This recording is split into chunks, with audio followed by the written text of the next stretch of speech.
नमस्कार। आप सभी को राम गुलाम राय ऑनलाइन क्लासेज में स्वागत है। हम लोग शिक्षण अधिगम से संबंधित विषय वस्तु का अध्ययन कर रहे हैं जो शिक्षण अधिगम के सिद्धांत एवं विधियां से संबंधित है।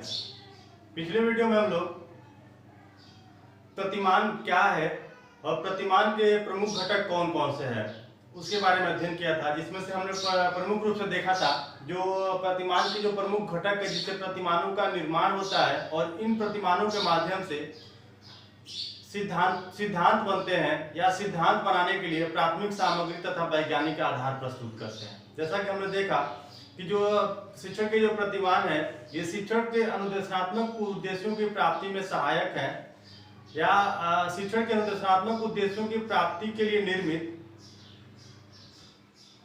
अनुदेशात्मक उद्देश्यों की प्राप्ति के लिए निर्मित उपचारात्मक शिक्षण जीव रचनाएं शिक्षण के प्रतिमान कहलाते हैं। ये पार्ट डी इवन की परिभाषा थी, हमने देखा था।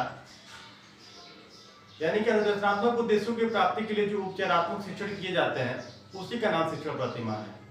यानी कि जो शिक्षक होता है वो निश्चित शिक्षण उद्देश्यों की प्राप्ति के लिए शिक्षण कार्य करता है और उन उद्देश्यों की प्राप्ति जब करना संभव हो जाता है तब कहीं न कहीं विभिन्न प्रकार के जीव रचनाओं और सिद्धांतों का सहारा लिया जाता है। और ये शिक्षण के प्रतिमान उनमें से एक है जो शिक्षण को कहीं न कहीं सिद्धांत विकसित करने में और शिक्षक के लिए जीव रचनाएं स्थापित करने में मददगार साबित होती है। इसके प्रमुख घटकों के बारे में हमने देखा था, जिसमें प्रमुख रूप से था उद्देश्य, उसके बाद था संगठन, उसके बाद से प्रक्रिया या सामाजिक प्रणाली, इसी को सामाजिक प्रणाली कहा जाता था, सामाजिक प्रणाली और मूल्यांकन।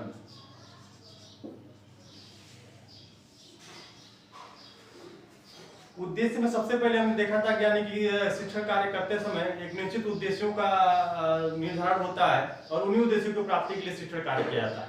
यानी कि एक शिक्षक हमेशा पहले शिक्षण के उद्देश्यों को निर्धारित करता है और उन उद्देश्यों की प्राप्ति के लिए शिक्षण कार्य करता है और उन उद्देश्यों की प्राप्ति कैसे किया सकता है उसके संबंधित एक संगठन का निर्माण करता है। विभिन्न प्रकार के शिक्षण विधियों, शिक्षण के सिद्धांतों और शिक्षण के अन्य प्रकार के जो सूत्र है उसका सहारा लेते हुए उस उद्देश्य की प्राप्ति कराने में सहायक करता है। और सामाजिक प्रणाली में हमने देखा था जो शिक्षक और जो छात्र का जो अंतःक्रिया होती है उससे संबंध करके स्थापित किया जाता है। यानी कि जो तैयार विषय वस्तु है उसको लेकर टीचर जाता है और छात्र से इंटरेक्ट करता है और छात्र को कहीं न कहीं उसको प्रेषित करने का कार्य करता है और छात्र उसे ग्रहण करने का कार्य करता है और मूल्यांकन स्तर पे छात्र कितना उसका ग्रहण कर चुका है उसका जांच किया जाता है। ये तो था किसी भी प्रतिमान को बनाने का जो एक बेसिक स्ट्रक्चर है वो है। आज हम लोग पढ़ेंगे बुनियादी शिक्षण प्रतिमान।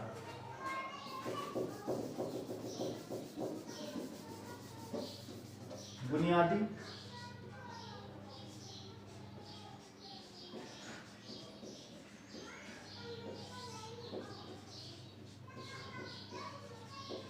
शिक्षक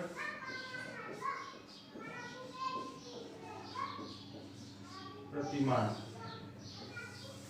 बेसिक टीचिंग मॉडल, इसे बेसिक टीचिंग मॉडल के नाम से जानते हैं। इसकी जो स्थापना किया था रॉबर्ट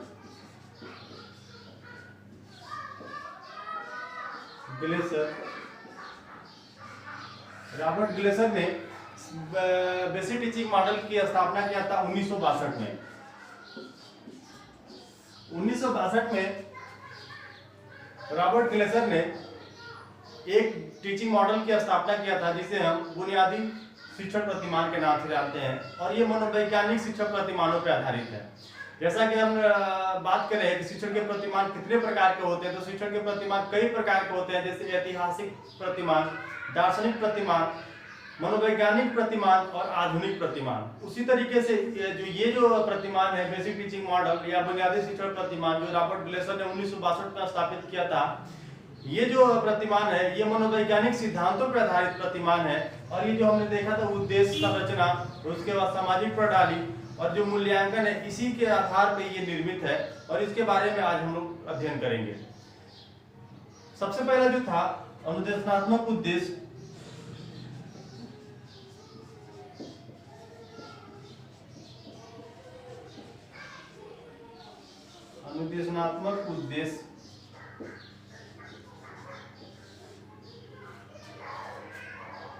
पूर्व व्यवहार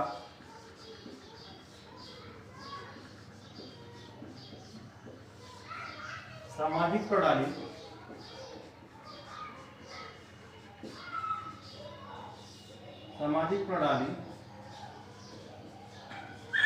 और मूल्यांकन।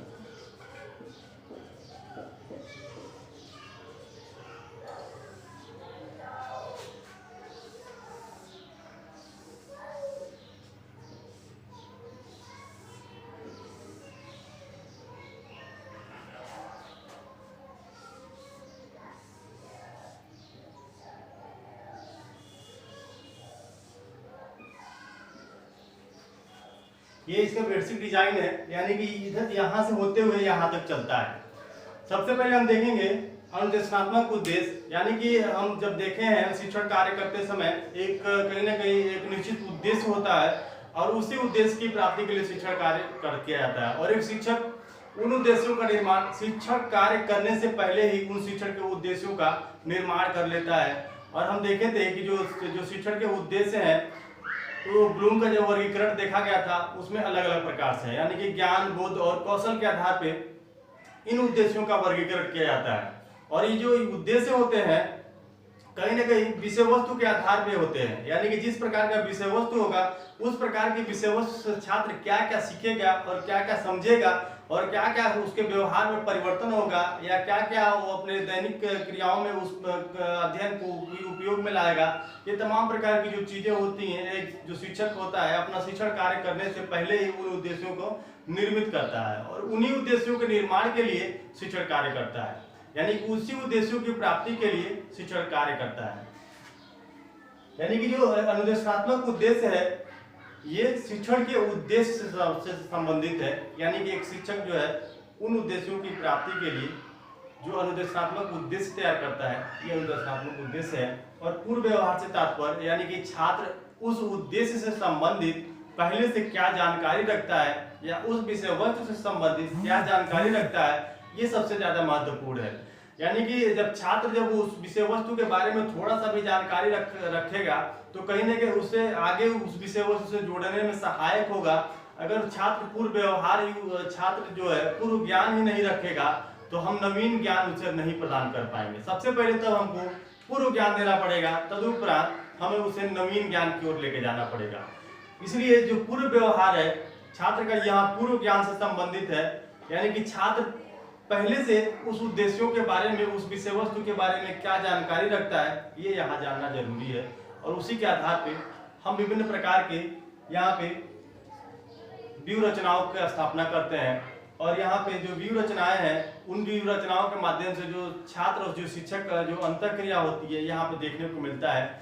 यानी कि जिस प्रकार का उद्देश्य है उस प्रकार के हम शिक्षण विधियों का चयन करते हैं, शिक्षण के सूत्रों का चयन करते हैं, शिक्षण के सिद्धांतों का चयन करते हैं और तमाम प्रकार की अन्य व्यूह रचनाएं स्थापित करते हैं। कहाँ पे उस विषय वस्तु के आधार पे खेल विधि से पढ़ाना है, गतिविधियों से पढ़ाना है या सरल से कठिन की ओर तरफ जाना है, ये तमाम प्रकार की जो चीजें हैं यहाँ पे देखने को मिलता है। और ये सामाजिक जो प्रणाली है ये छात्र और जो शिक्षक के बीच जो अंतःक्रिया होती है उसको दर्शाता है।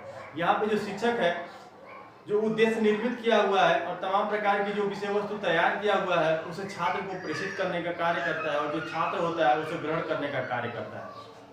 जो मूल्यांकन संबंधी है, जो रॉबर्ट ग्लेसर का जो चौथा बिंदु है ये मूल्यांकन संबंधी कार्य है। यानी कि यहाँ पे एक शिक्षक का दायित्व होता है कि वो जाने कि हमारे पढ़ाए गए पाठ को विषय वस्तु को छात्र कितना ग्रहण कर लिया और कितने छात्र इसमें सफल हुए और कितने छात्र उसमें असफल हुए।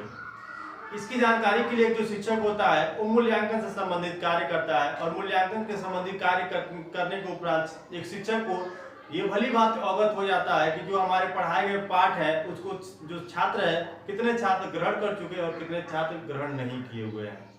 यानी कि जो मूल्यांकन संबंधी कार्य है यहाँ पे पढ़ाए गए पाठ का आकलन किया जाता है और इस आकलन के लिए जो शिक्षक है विभिन्न प्रकार के सिद्धांतों का पालन करता है। धन्यवाद। अगले वीडियो में हम लोग रेखीय विक्रमण के बारे में पढ़ेंगे।